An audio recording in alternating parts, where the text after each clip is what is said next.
제가 보기에는 매티스가 이렇게 열받은 거는요, 이 시리아나 이런 전략적인 것도 있지만 합참의장 경질이 더 민감했을 수가 있어요. 이 미국의 합참의장은요, 이 명령 체계로 보면은 이 대통령한테 직속으로 명령을 안 받아요. 그러니까 군사에 관해서 명령을 받을 때는 국방장관을 거쳐서 명령을 받아요. 국방장관으로부터. 그러나 국가안보위 National Security Council, 이게 이제 그 백악관에서 열리는 회의죠. 국가안보위의 핵심 멤버예요, 합참의장이. 그 합참의장은 이 대통령과 얼마나 죽이 잘 맞냐에 따라서 대통령의 지근거리에서 대통령과 노상 상의할 수 있는 자리예요. 이 통상은 합참의장은 임기가 4년이고요. 언제 교체되냐면 9월 말 10월 초에 교체됩니다. 그래서 10월 1일부터 근무를 보통 해요. 새 합참의장이. 그렇기 때문에 이 대통령하고 같이 안 맞물려 돌아가지 않는 경우들이 있어요. 합참의장이. 예를 들어서 멀렌 같은 사람은 아들 부시가 임명을 했어요. 그 아들 부시 때 1년 정도 근무를 1년 그렇죠?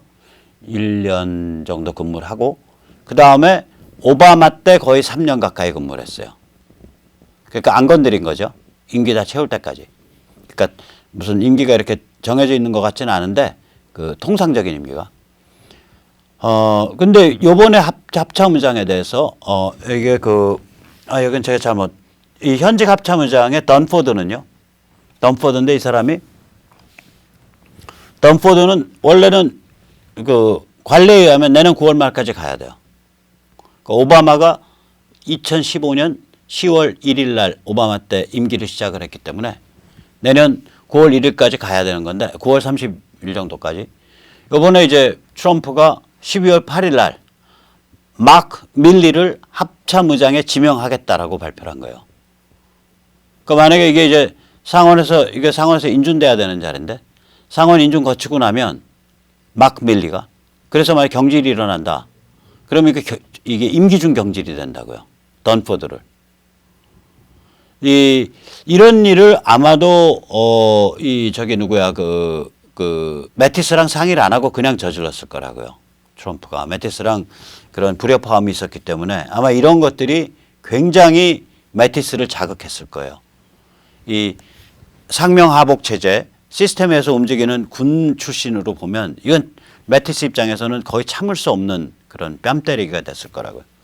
이 트럼프와 매티스는 제가 보면 맥마스터 옛날에 그 존 볼튼 오기 전에 백악관 안보보좌관 맥마스터가 가진 문제를 매티스도 가지고 있었다고 봐요. 그러니까 뭐냐면 트럼프는 지금 어떤 유형의 사람이 필요하냐면 언론에도 빵빵 질러주고 의회에도 빵빵 질러주고 이럴 사람이 필요한데 그 맥마스터 안보보좌관 같은 경우에 그냥 그 군 출신인데 그 사람도 그냥 가만히 있는 타입이었다고요.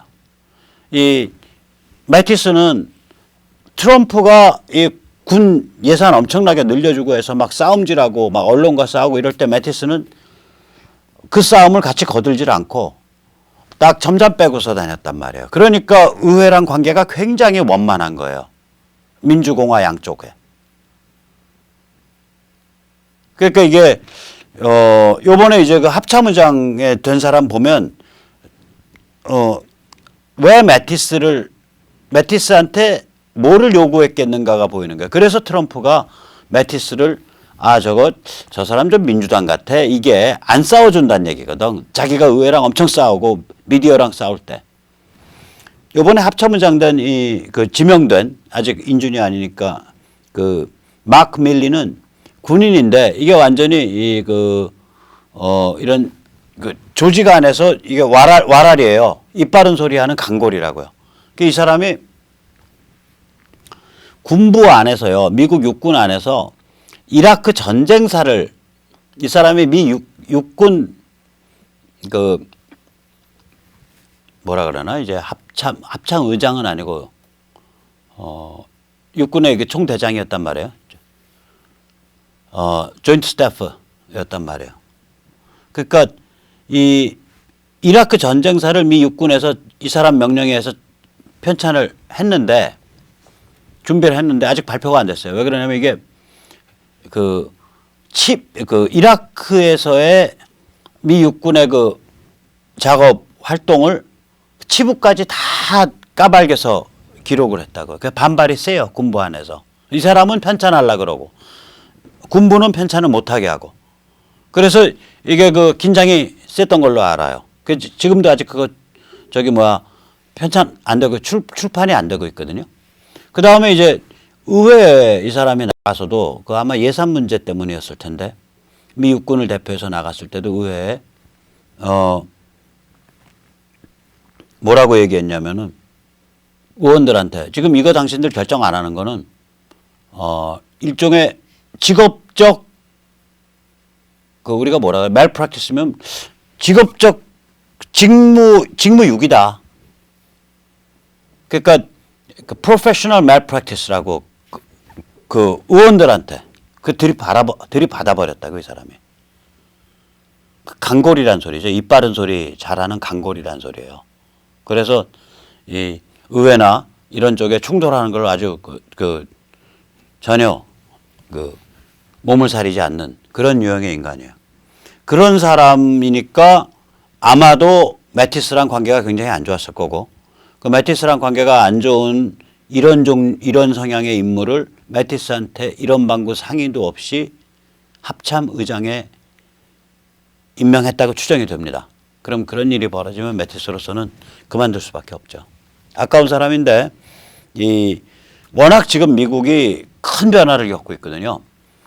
그 세뇌 탈출해서 이 조성환 교수님 모시고도 엊그저께 그 말씀드렸는데 이게 그 미국이 1945년 냉전이 시작되는 트루만 독트린이 나오는 1947년 이후로 그 미국의 주적 1호는 미국의 주적은 소련 및 그를 승계한 러시아였다고요. 이게 트럼프 때 되면서 중국으로 바뀌는 거거든요. 그러니까 소련 및 그를 승계한 러시아가 주적 1호고 서유럽이 미국의 동맹 1호가 되는 거예요. 그게 지난 한 70여 년 동안의 미국의 글로벌 전략이었다고요. 이게 주적 1호가 중국으로 바뀌고 러시아와는 적대적이지만 저강도로 긴장하는 상태가 되고 그리고 가장 중요한 동맹은 동아시아 쪽으로 오죠. 뉴질랜드, 그 다음에 호주, 일본, 그리고 한국이 정상화되면 한국. 이게 가장 중요한 동맹이 되고 이런 변화가 지금 트럼프 행정부에서 일어나는 거거든요. 그리고 이 변화는 곧바로 뭘 의미하냐? 중국 길들이기 그리고 북한 해방을 의미한다고요. 그러니까 군부 안에서도 혼란이 많은 거죠. 미국 군부 안에서도. 그러니까 군부 안에서 트럼프 욕 많이 먹어요. 그것 때문에. 그러니까 아주 매파들은 빨리 북한 안 치냐고 또 욕하고 그 다음에 그런 원래의 소련 및 러시아로 이어지는 그쪽을 주적으로 생각하고 가장 주요한 동맹을 서유럽으로 생각하는 전통적인 군부 매파들은 트럼프가 이상한 짓 한다고 욕하고 그러니까 이래저래 좀 욕을 많이 먹는 편입니다. 지금 그런 상황이 지금 펼쳐진 거라고 봅니다. 이번에 매티스 경질에. 자, 그러면 이제 이게 우리한테 무슨 의미를 가지냐. 아까 제가 처음에 이 프로그램 시작할 때 뭐라고 말씀드렸냐면 지금 오늘 밤이라도 북한에 대해서 미국이 우당탕 콩탕 내파에 의해서든 혹은 침공에 의해서든 인베이전에 의해서든 오늘 밤이라도 북한에 대한 접수 평정 해방 SSL을 시작해도 오늘 밤을 디데이로 하더라도 하등 놀랄 게 없다. 이제 그런 상황이 왔다. 그런 말씀을 여쭸잖아요. 제가 이게 이제 누구 사람들 만나고 또 백모 그 강의를 다니다 보면 반드시 나오는 질문이 제가 워낙 미국에 의한 북한의 접수 평정 해방 SSL이 반드시 일어날 일이다 이렇게 얘기를 하기 때문에 저보고 그거 언제 일어나냐 이렇게 물으시는 분들이 있어요. 그래서 제가 어떻게 합니까? 제가 언제 일어난다고 말을 할 수 없죠. 오늘 밤이라도 일어날 수 있고 그러나 언제라고는 못못 박더라도 아마도 2020년 봄 미국 대선 캠페인이 시작되기 전까지는, 즉 지금부터 오늘 12월 거의 20일이니까 지금부터 한 1년에서 한 14개월 그 남짓 사이까지는 북한을 내파에 의해서든 침공에 의해서든 정리해야 됩니다. 저는 그렇게 생각합니다. 그런 말씀은 드려요. 그러면 이제 매티스 저지경 당했으니까 이번 겨울에는 접수평정 해방 SSL이 없을까? 이렇게 생각할 수가 있잖아요. 왜냐하면 매티스가 2월 말까지는 유임인데 2월 말까지 이제 트럼프랑 들이받고 나가는 국방장관이 글쎄요. 그걸 중간고리로 삼아서 북한에 대한 결정적인 조치를 취한다는 것은 좀 어렵지 않을까. 이게 상식적인 판단이겠죠. 저는 좀 다르게 생각해요. 그게 물론 상식적이고 그게 온건한 판단인데 이미 국방장관은 저는 변수가 아니라고 봐요. 마치 문재인이 변수가 아니듯이. 그러니까 D-Day가 집행될 거냐 말 거냐, 언제 집행되냐, 여기 문재인은 변수가 아니거든요. 대한민국은 변수가 아니에요. 대한민국이 언제 변수가 되냐면, 핵심적 변수가 되냐면은 D-Day 그날부터요. D-Day 치러내지는 그날부터 여기 핵심 변수가 돼요. 왜냐면 아까도 말씀드렸듯이 북한은 D-Day 치러내고 접수평정 시작되면 그 다음에 펼쳐질 일은 정해져 있다고요. 북한 사람들 기본적으로 안정화시키려면 하루에 쌀 300g, 초코파이 2개, 그 다음에 핵심적인 비타민과 영양제 한 대여섯 알, 그 다음에 라면 한 2개, 그 다음에 조금 먹을 수 있는 부식거리 좀 해서 그 한 패키지 해봐야 한 만 얼마짜리 패키지일 텐데 돈 10,000원짜리 패키지 한 사람당 하나 그렇게 해서 공급한다. 그리고 약간의 연료. 그럼 북한 2,500만 원이니까 하루에 2,500억 드는 거고요. 1년에 2,500억씩 드니까 300 곱하면 60조 아니에요? 60조인가요? 2,500억씩 열흘이면 2조 5천억. 그렇죠. 그러면 그중에서 한 절반 비용에서 한 30조면은 금방 바로 안정화되고, 그래서 한 반년 지나면 자기들이 또 일해서 먹고 살게 되고. 그러니까 이게 별거 아닌 일이거든요, 이거. 북한을 안정화시킨다는 건. 전혀 별거 아닌 일이에요. 우리가 그래서 이게 언제든지 일어날 수 있는 일이란 말이에요. 그럼 여기 변수는 뭐냐? 국방장관이 바뀐다 안 바뀐다 변수가 아니라 첫 번째 변수가 의외로 미국의 국내 여론과 국내 정치의 정지 작업이에요. 이게 지금 엄청난 속도로 정지되고 있거든요. 지금 튀어나오는 소리 보면 얘들이 완전히 이제 다시 이제 말하자면 본색이 나와가지고 전혀 비핵화할 데도 없는 게 명확하고, 우리 인권으로도 압박하고 경제봉쇄로도 압박하고 여차하면 패야 된다 이런 얘기가 민주당 의원서부터 무슨 CNN까지 다 그런 얘기로 이제 깔려간다고요, 이게. 그러니까 이게 이제 거의 끝나가는데 이게 굉장히 어려운 일이에요. 원래 이 미국 국내 여론과 국내 정치의 정지 작업이라는 게. 예를 들어서 우리가 제2차 세계대전을 한번 생각해 보죠. 이상적으로는 일제가 이 동아시아 국제 질서를 완전히 허물어뜨리고 중국과 동남아를 독식하겠다고 1937년에 중일전쟁을 일으켰을 때 바로 미국이 개입해서, 영국이 개입해서 일제를 두들겨 팼으면 제2차 세계대전 자체가 안 일어날 수 있어요. 1939년에 제2차 세계대전은 1939년에 나치가 도발한 거를 계기로 해서 일어났거든요. 그러니까 일제감세 1937년부터 단호한 태도를 미국과 영국이 취했더라면 제2차 세계대전 자체가 안 일어났을 수도 있었다고요. 근데 미국과 영국의 국내 여론이나 국내 정치 상황이 그럴 수 있는 상황이 아니었거든요. 그러니까 일제가 그 짓을 하는 걸 4년을 방치했다고요. 심지어는 1939년에 나치가 도발을 해서 유럽에서 제2차 세계대전이 일어났음에도 미국은 이걸 2년을 방치를 해요. 왜냐하면 거기에 군인 보내서 참전을 못하거든. 국내 여론이나 국내 정치 상황이. 그래서 언제 미국이 제2차 세계대전에 참전하냐. 유럽 전선과 태평양 전선 양쪽에 걸쳐서 언제 참전하냐. 1941년 12월 진주만이 있고 나서야 참전합니다. 그러니까 미국의 국내 여론과 국내 정치의 정지 작업이 이렇게 어려운 일이에요. 근데 이게 지금 거의 다 됐거든요. 지금은 저거 그냥 인권 거론한다는 얘기는 체제 변경하라는 얘기니까, 해방시키라는 얘기니까 인권 막 거론하고 이런 상태가 아주 일반화돼서 굉장히 살벌하죠.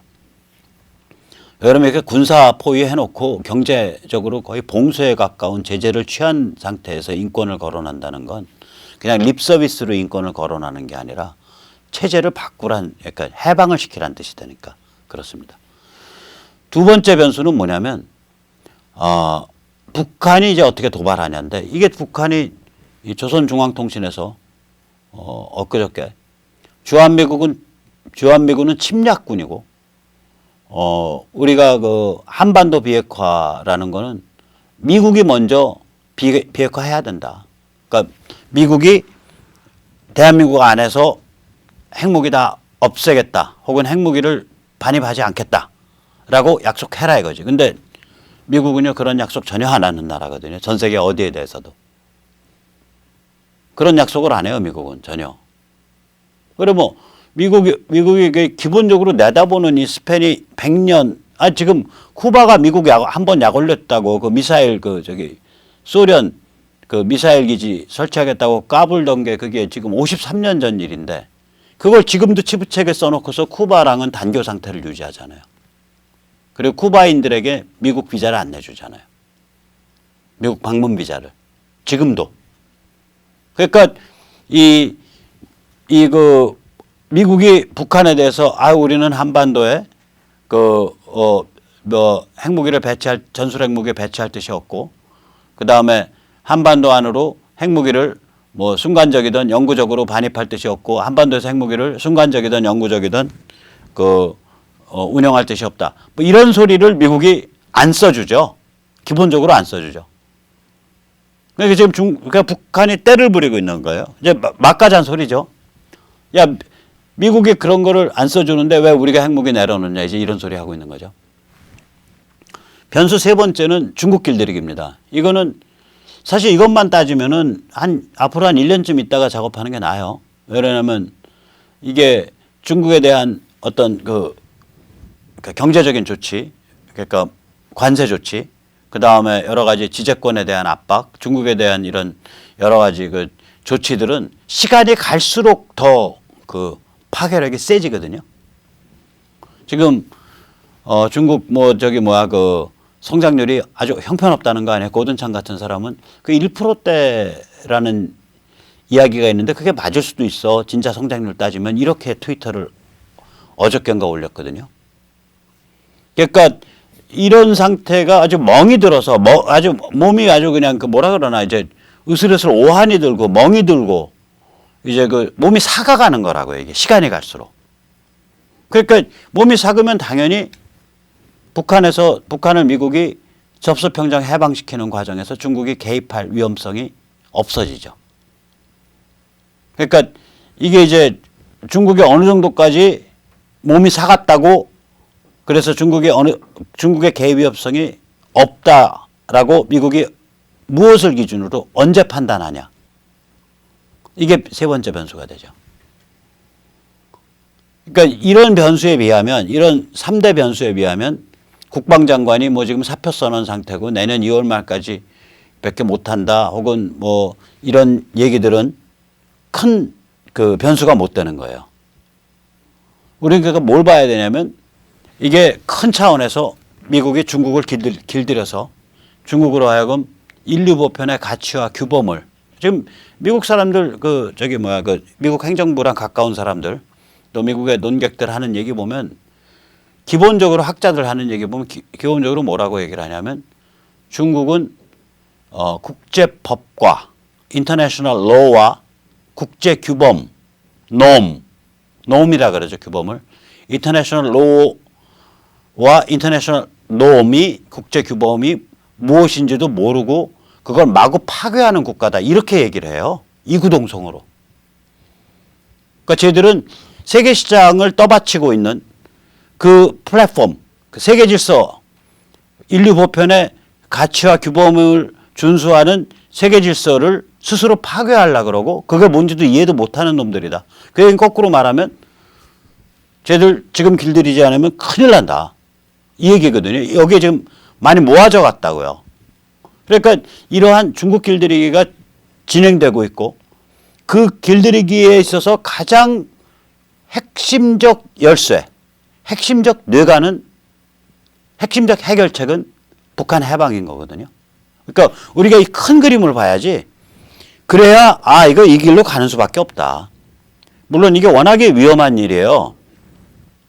제가 뭐 세네트 할 줄 이렇게 좀 마음대로 떠들 수 있는 자리이기 때문에 비교적 그리고 제가 워낙에 좀 성정이 과격한 데가 있어서 그거 뭐 북한과 미국 사이에 군사력 기술 차이가 너무나 나기 때문에 군사력 차이도 너무나 나고 군사기술의 그 차이도 엄청나기 때문에 중국이 개입하지 않는 경우에 북한을 완전히 무력화시키는데 그러니까 효과적 저항을 완전히 무력화시키는데 한 15분 정도면 게임 끝입니다. 그때 15분이라는 건 땅 하고 첫 토마호크가 떨어지는 순간부터 15분. 그때 첫 토마호크는 한 발이 아니라 아마 수백 발, 수천 발이 떨어질 겁니다. 제가 그런 말을 하죠. 그래서 이게 휴전선 남쪽에서는 북한에 대한 접수평정이 진행될 때 거의 사람이 안 죽을 겁니다. 그렇게 말을 하지만 그거는 사실은 어떻게 보면 백모라는 무책임하고 과격한 사람의 그 위험한 수 있는 그런 발언인 거고 또 그 얘기는 제가 그 고백을 하잖아요. 휴전선 북쪽에서는 아마 최소한 5자리 죽을 겁니다. 왜냐? 치명적인 무기를 너무 많이 축적을 해놔가지고 5자리라는 게 10,000명서부터 99,999명까지가 5자리인데 사람 생목숨이 불과 뭐 한 30분 사이에 한 5자리 죽어버린다. 이거는 끔찍한 얘기거든요. 그러니까 1년에 걸쳐서 99,999명이 죽으면 덜 끔찍해요. 하루에 30명씩. 근데 이게 한순간에 그렇게 심올살을 해버리면요. 이건 인도주의적 문제라고요. 두고두고. 그러니까 이런 심각한 그런 게 걸려있기 때문에 이게 아마 트럼프가 됐던 미국 행정부의 어떤 지도자들이 이거 마지막 최종 결정 내리고 고! 하고 그 실행을 하는 거는 쉽지 않은 일이에요. 그러나 우리가 이제 그 미국에 의한 중국 길들이기가 필연적이라고 본다면 또한 북의 핵과 미사일을 없앨 수 있는 유일한 방법이 북을 접수평정 해방시키는 것이라고 본다면 또한 북의 접수평정 해방이야말로 14억 중국인들의 그 마인드셋, 그 심리 상태를 뒤흔들어서 바꾸는 자유민주주의를 향해서 인권을 향해서 공정시장을 향해서 그런 가장 효과적인 수단이라고 본다면 그리고 또한 지금 상태를 북을 없애지 않고 북의 김일성 영생교 체제를 없애지 않고 방치했을 경우에 조만간에 친중 반미 코리아 연방이 한반도 전체를 장악하게 되는 그런 상황이 올 수밖에 없다고 본다면 결국 미국이 북을 접수평정 해방시킬 수밖에 없다라고 판단되는 거죠. 우리가 이 큰 그림을 봐야 되는 거예요. 그 필연성을. 북한 해방의 필연성, 그 다음에 보다 크게는 이 중국 길들이기의 필연성. 이 필연성을 보면서 이 판을 보면 이게 굉장히 미국으로서 힘든 결정이고 트럼프로서도 엄청나게 살떨리는 결정일 텐데 그거 안 해보려고 왔다 갔다 피했다 가면서도 결국 그 길로 갈 가능성으로 이렇게 모아지는 거죠. 또 그걸 알기 때문에 지금 이 순간에 그걸 실행을 안 하더라도 그걸 저 전문가들, 저 사람들 알거든요. 세계를 경영해 본 사람들이라서 알기 때문에 일단 아까 예를 들은 SFAB, 그러니까 보안군 그 육성 지원 전문가 여단 이런 부대들을 늘리고 또 그런 작업을 할 수 있는 민간 전문가들을 대량으로 충원해서 시스템을 갖추고 그 다음에 동아시아에 어마무시한 그 군사력을 집중하고 이런 이제 그 흐름이 지난 한 1년여간 계속되어 온 거죠. 자, 이제 참 살떨리는 일입니다. 그래서 저도 오늘 메티스 저 그만두는 거 보고 저 그만둔다고 말 돌았었는데 그 생각하면서도 이미 판이 이런 식으로 갔기 때문에 메티스가 지금 그만둬서 2월 28일까지 트럼프랑 치받고 그 자리에 있다. 그런 상태가 D-Day가 언제냐를 결정하는 데는 큰 변수가 아니다. 이미 그 차원 넘어섰다. 단지 그 D-Day가 올 겨울이 될지 아니면 한 1년 후가 될지 그거는 저도 모르겠습니다.